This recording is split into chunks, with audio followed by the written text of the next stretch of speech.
भाई मेरे से बड़ा है और शादीशुदा है। मेरे भाई की शादी को अभी 2 हफ्ते ही हुए थे। मेरे भाई हमसे अलग रहते थे, इसलिए हम टोटल 4 अफराद ही घर में थे। मेरे अब्बू बहुत हैंडसम थे और अभी भी जवान नजर आते थे। मेरे अब्बू की उम्र 40 साल थी, लेकिन अम्मी की उम्र 50 साल के नजदीक हो चुके थे। मेरी अम्मी अब्बू से 10 साल बड़ी थी, इसलिए अब्बू अब बाहर की औरतों के साथ ऐसा काम करने लगे थे। अब्बू ने पूरी बरादरी में मेरे अब्बू ने रोज कोई न कोई औरत साथ ले आते और घर में ही उसके साथ वो काम करते थे। मैं भी अब्बू को देखकर खराब होने लगी थी। मेरी अम्मी तो बीमार रहती थी और वो अलग कमरे में पड़ी रहती थी। मेरी अम्मी का ज़हनी तवाज़ुन ठीक नहीं था, इसलिए अब्बू ऐसा काम करते थे। मैं भी अब्बू को काफी रोकती थी और अब्बू को समझाया था कि लोग हम पर काफी बातें करते हैं, इस काम से बाज आ जाएं। लेकिन मेरे अब्बू थे कि उनको जवानी का नशा चढ़ा हुआ था और वो हर रोज किसी न किसी खूबसूरत औरत को घर ले आते और उसके साथ वो काम करते। मैं अब्बू का वो काम देख लेती थी, क्योंकि मैं घर में ही होती थी। और जब अब्बू उस औरत को लेकर आते तो मुझे कहते कि खाना बनाओ और चाय बनाओ। अब्बू और वो औरत खाना वगैरह खाकर चाय पीकर ही वही काम करते थे। एक दिन जुम्मे के दिन अब्बू को एक बड़ी खूबसूरत लड़की को साथ ले आए थे। वो लड़की मेरी ही हम उम्र की थी और तकरीबन 16-18 साल की लग रही थी।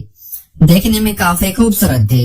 मेरे अब्बू के पास काफी पैसा और दौलत थी, इसलिए अब्बू अयाशी करते थे। अब वो उस लड़की को साथ ले आए थे तो मैं उसको देखकर हैरान हो गई थी, क्योंकि वो लड़की इंतहा की खूबसूरत थी और मेरी ही उम्र की थी। मैं उस लड़की को देखकर हैरान हो गई थी और मेरा भी दिल करने लगा था कि मैं भी अब्बू के साथ इस लड़की की तरह काम करूं। लेकिन मुझे डर था कि अब्बू कहीं मुझे मारने ना लग जाए और मुझे मना ना कर दे, इसलिए मैं चुप हो गई थी। अब्बू ने उस लड़की के लिए खाना वगैरह बनवाया। खाना खाने के बाद वो लड़की और अब्बू वो काम करने लगे थे। मैं भी अब्बू का हल्का सा दरवाजा खोल दिया था और दरवाजे से झांकने लगी थी। अब्बू और उस लड़की का मुंह दूसरी तरफ था और वो अपना काम किए जा रहे थे।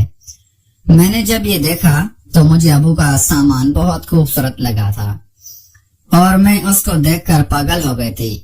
मैंने उनका काम देख लिया था तो मुझे सारी रात नींद नहीं आई थी और मेरा दिल कर रहा था कि मैं भी अब्बू के साथ अब ये काम कर लूं। लेकिन अब्बू मेरे सगे बाप नहीं थे। मेरी अम्मी ने दूसरी शादी की थी। मैं अम्मी की पहली शादी में से थी और मेरे अब्बू सौतेले थे, इसलिए मुझे भी शौक हुआ था कि मैं अपने सौतेले अब्बू के साथ ही ये काम कर लेती हूँ। दूसरे दिन अब्बू कोई भी लड़की साथ नहीं लाए थे, वो अकेले ही घर आ गए थे। मेरा भाई तो काम पर होता था और वो घर में नहीं आता था, इसलिए मैं और अब्बू अम्मी तीनों ही घर में होते थे। अम्मी तो अलग कमरे में पड़ी रहती और उससे कोई होश नहीं था, इसलिए मैंने अब्बू से वो काम करने का प्रोग्राम बना लिया था और मेरा दिल था कि मैं अब्बू से सुकून ले लूंगी। मैंने अब्बू को कहा कि अब्बू, मैंने आपका कल वाला खेल देख लिया था। वो देखने के बाद मुझे काफी खुशी मिली है और मेरा भी दिल है कि मैं भी आपके साथ ये काम करूं, ताकि आप बाहर की लड़कियों को साथ ना लाएं और हमारी इज्जत नीलाम ना हो।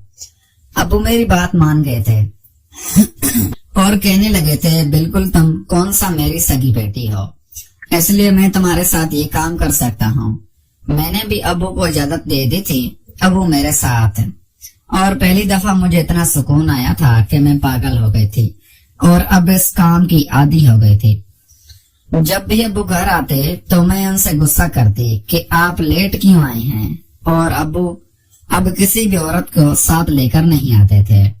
अब्बू घर में आते तो मैं उनको खाना वगैरह बनाकर उनके लिए तैयार हो जाती थी और उनसे वो काम कर लेते थे। अब्बू की अब जरूरत पूरी हो रही थी और अब्बू सुधर गए थे। हमारी बिरादरी के लोग भी बातें करना बंद हो गए थे और कहने लगे थे कि अब सब्बा का अब्बू शफीक सुधर गया है और वो बुरा काम नहीं करता। लेकिन उनको क्या पता था कि हम बाप बेटी घर में ही वो काम कर रहे थे, जिससे हमें काफी राहत मिलती है।